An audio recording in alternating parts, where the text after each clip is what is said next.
Hello everyone, how are you? Hope all of you are doing well. My name is Ronit, I am a PT trainer.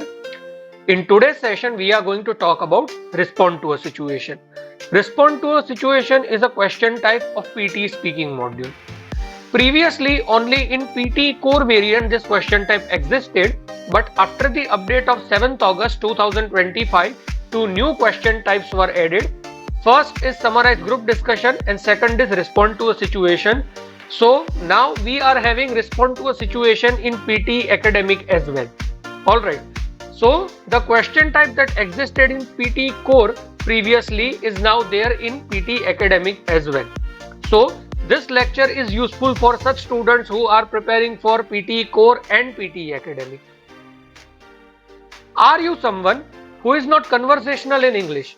Means you have the knowledge of language, you have grammar, you have vocabulary, but you are not able to express your thoughts, you are not able to verbalize yourself, you are not able to be conversational.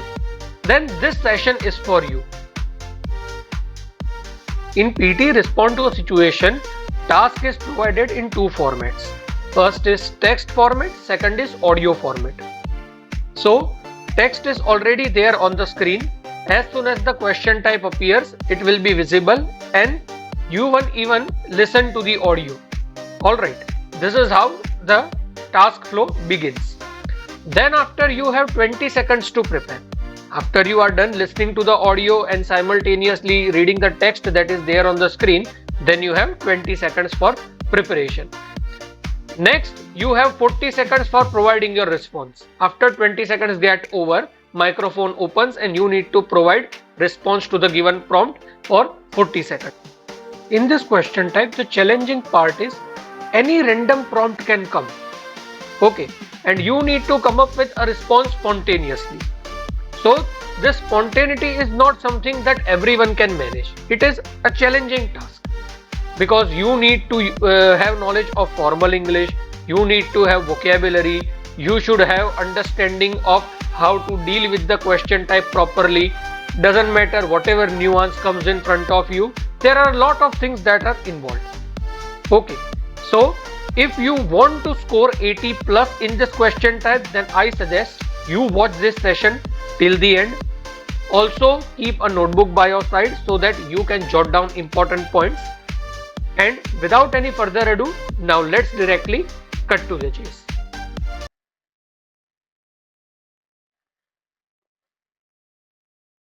Alright everyone, today we are unlocking one of the most misjudged but highly scoreable tasks in PTE speaking, respond to a situation. As shown on the title slide, this playbook is a tactical guide designed specifically for the PT core and academic speaking module. Now let me start with the reality check. Many students think this task tests grammar. Many students memorize fancy templates and many students try to sound overly academic. And that is exactly why they lose marks. This task is about something much more practical. Real world communication, quick decision making and natural spoken response. The subtitle on the slide gives a powerful clue. Decode the mechanics, weaponize your preparation time, and trigger the AI's scoring mechanism. In simple terms, understand the task deeply, use your prep time smartly, and speak like a real human, not a robot. If you master these three, 90 is absolutely achievable. This slide contains one of the most important mindset shifts. Let's break it down. First, the misconception. Students often think more complex grammar equals to higher score and more advanced vocabulary equals to higher score. But in this task, that belief is dangerous. The reality is, can you handle workplace communication? Can you respond politely? And can you solve the situation clearly? This is the heart of the task. Okay. The slide lists four evaluation pillars: understanding of real world scenarios, ability to formulate a relevant spoken response, use of natural everyday language, and situational awareness. It can be of workplace, university, or daily life. This is not an English exam, this is a communication test in English. That mindset alone boosts score dramatically. Now we move into mechanics and scoring, which every serious candidate must understand. The golden rule. The slide gives a beautiful sequence. Think fast, speak smoothly, and finish naturally. Let's unpack this. First, think fast. You only get about 20 seconds prep time, so hesitation during prep equals to panic during speaking. Second, speak smoothly. Fluency matters more than complexity. The AI scoring system rewards steady pace, minimal hesitation, and natural rhythm. And third, finish naturally. Never let your response cut abruptly. A proper closing sentence signals communication completeness. Task flow. The slide shows the sequence. Situation appears in both text and audio format. 20 seconds prep time is provided. Microphone activates and you need to provide response for 40 seconds. Okay, this is the task flow. The scoring matrix is provided below. In content, maximum score is 6, in pronunciation 5, and in oral fluency 5. Critical insight. This is extremely important. If the response doesn't solve the situation, the score collapses entirely, regardless of perfect grammar. You can speak perfect English, but if you don't actually solve the problem, content score crashes. This slide gives your 40-second response architecture. Memorize this structure, not sentences. Anatomy of a 40-second response. Three blocks are there: introduction, body, and conclusion. Let's start off with block 1, introduction. Here the purpose is to greet and acknowledge situation. Train yourself to use natural openers like, "Hi, thanks for letting me know. I understand the situation regarding. I'm sorry to hear about." This immediately signals situational awareness. These are just some examples. Next, block 2, body, the action zone. This is where you state your response, provide reasoning, and add necessary details. This block carries the content weight. Last, block 3, conclusion. Here you summarize action and give closing statement. The execution rule is provided on the right side. Target 35 to 40 seconds. Speaking too short triggers a content penalty. Underspeaking is one of the biggest silent killers. Now we enter your language toolkit. This slide is extremely practical. Some high impact polite requests are provided on the screen. The slide lists natural softeners. Would you mind? Could you please? I was wondering if you could. I'd really appreciate it if. Is there any chance you could? Now, what type of request should be avoided? Requests should not be too direct, or I can say requests that are too direct should be avoided. Like, give me, I want, do this. Such expressions should not be used. Now, why this matters? Tone directly affects your content score. Remember, this task evaluates pragmatic appropriateness, not just language. Next, professional apologies. Strong natural patterns are shown here. I am really sorry for, I sincerely apologize for, my apologies for the inconvenience. Now, follow up responsibility, very high score zone. This is advanced scoring territory. High performers add action lines like, I take full responsibility for this. I'll make sure this is resolved promptly. Let me fix this right away. I would like to provide a pro tip, and it is already provided on the screen at the bottom.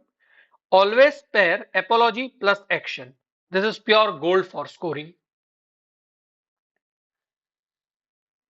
Alright everyone, if the previous slide gave you the language to request and apologize, this slide equips you to sound professional and helpful, which is exactly what PTE wants. This slide is divided into three powerful communication tools. First, offering help, the score booster. The slide calls this a score booster, and that is absolutely correct. High quality offers include, I'd be happy to assist, let me help you with that, I can certainly look into this, and advanced, if you'd like, I can. Why offers boost scores? Because they show cooperative tone, solution orientation, and workplace readiness. AI loves candidates who move towards solutions, not just explanations. Second, give explanations smoothly. The slide provides natural starters like the reason is that, this happened because, and the main issue seems to be. Right after that, fluency linkers are provided, which are very important. The slide highlights because, so, therefore, as a result. These are fluency bridges. They help your speech sound connected rather than robotic. The slide warns against repeating actually. Even in normal communication, I have seen that people tend to use the word actually frequently. This mostly happens in case of non-native speakers because they have very few words in their repertoire. So they end up using such words frequently. This normally doesn't happen in case of native English speakers. Filler repetition is a hidden fluency killer. Okay. Third, strong closing statements. Excellent closings include, please let me know if that works for you. I hope this helps and thank you for your understanding. Now what AI wants. This line is extremely important. Natural communicators score higher than vocabulary show-offs. Make this your classroom mantra. Here examiner is not going to be there. Again, I will repeat. AI is doing the evaluation. That is an error. You can just correct it. Now we enter one of the highest risk, highest reward situations. Many students lose marks here. The slide warns direct refusal without offering results in a major content penalty. This is absolutely true in real scoring. The high scoring pattern, memorize this three-step formula: refusal, reason, and alternative. This is your golden refusal structure. Let me elaborate. Step 1, refusal. Some natural starters that can be used are I'm afraid I can't, unfortunately I won't be able to, and I'd love to, but. Second step, provide a reason. Always give a brief, believable reason. This shows cooperation, not rejection. And last, step 3, alternative. This is where top scorers shine. Always offer something like another time, another method, another person, or another solution. The perfect execution is provided at the bottom of the slide. The slide models, I'm sorry, but I won't be able to attend today because of a prior commitment. However, I can join the next session if that helps. This is textbook band 90 behavior. Okay.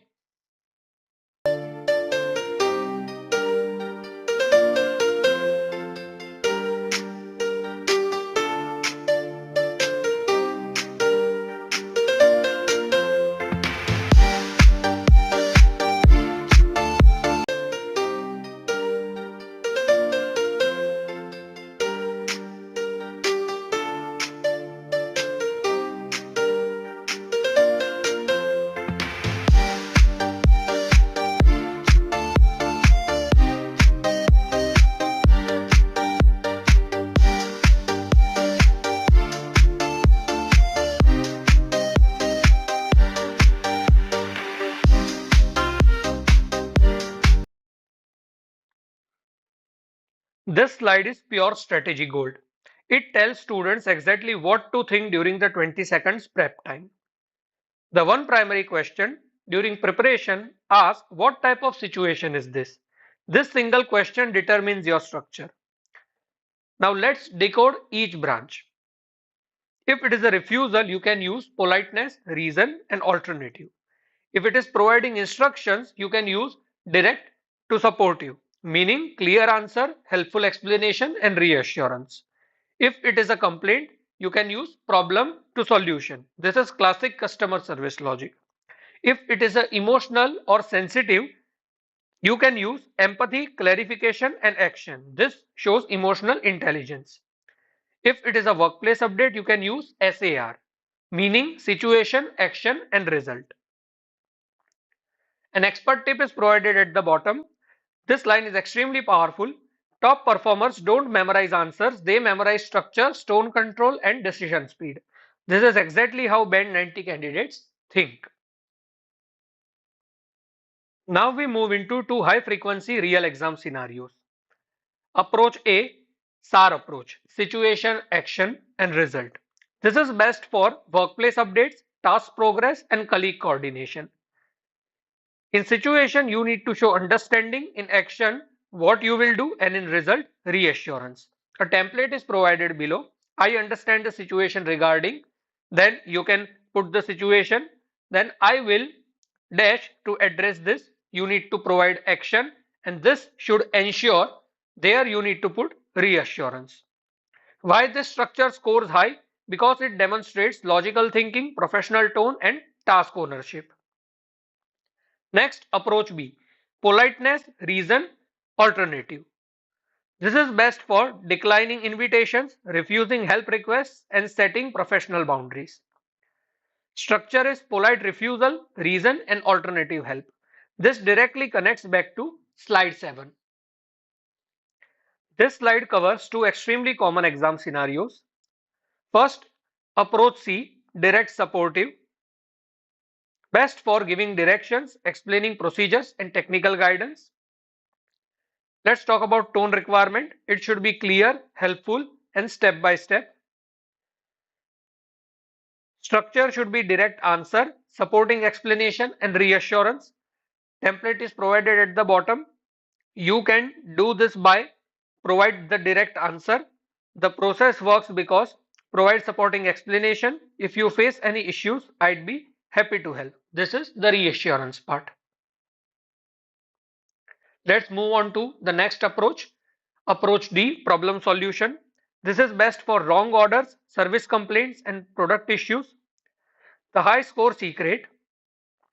This slide emphasizes always show calm professionalism, never anger. This is crucial. Even if the scenario sounds stressful, your tone must remain calm, polite, and solution focused. The structure that can be utilized is acknowledge the problem, offer solution, and reassure politely. Alright everyone, this slide separates average speakers from band 90 professionals. Why is this? Because many real PT situations are emotionally loaded. Upset customers, confused students, stressed colleagues. The exam is secretly testing your EQ, emotional intelligence. So let's study approach E, empathy, clarification and action. The slide clearly says this is best for upset, stressed, and confused individuals. And it also mentions examiners highly reward EQ. Now I'll repeat, examiner is not there, artificial intelligence is there. So it has nothing to do with emotional intelligence, but that should be reflected in your tone. Okay, this is a massive scoring hint. So let's break down the structure. Step 1, show empathy. Start by emotionally acknowledging the situation. Some examples are, I am sorry to hear that. I understand how frustrating this must be. That sounds concerning. Okay, this instantly signals human communication, not robotic English. Step 2, ask a clarifying question. This shows active listening. Some examples are, could you tell me more about? May I confirm if? Could you clarify what happened? Okay. And step 3, offer support slash action. Now provide a solution or next step. This completes the communication loop.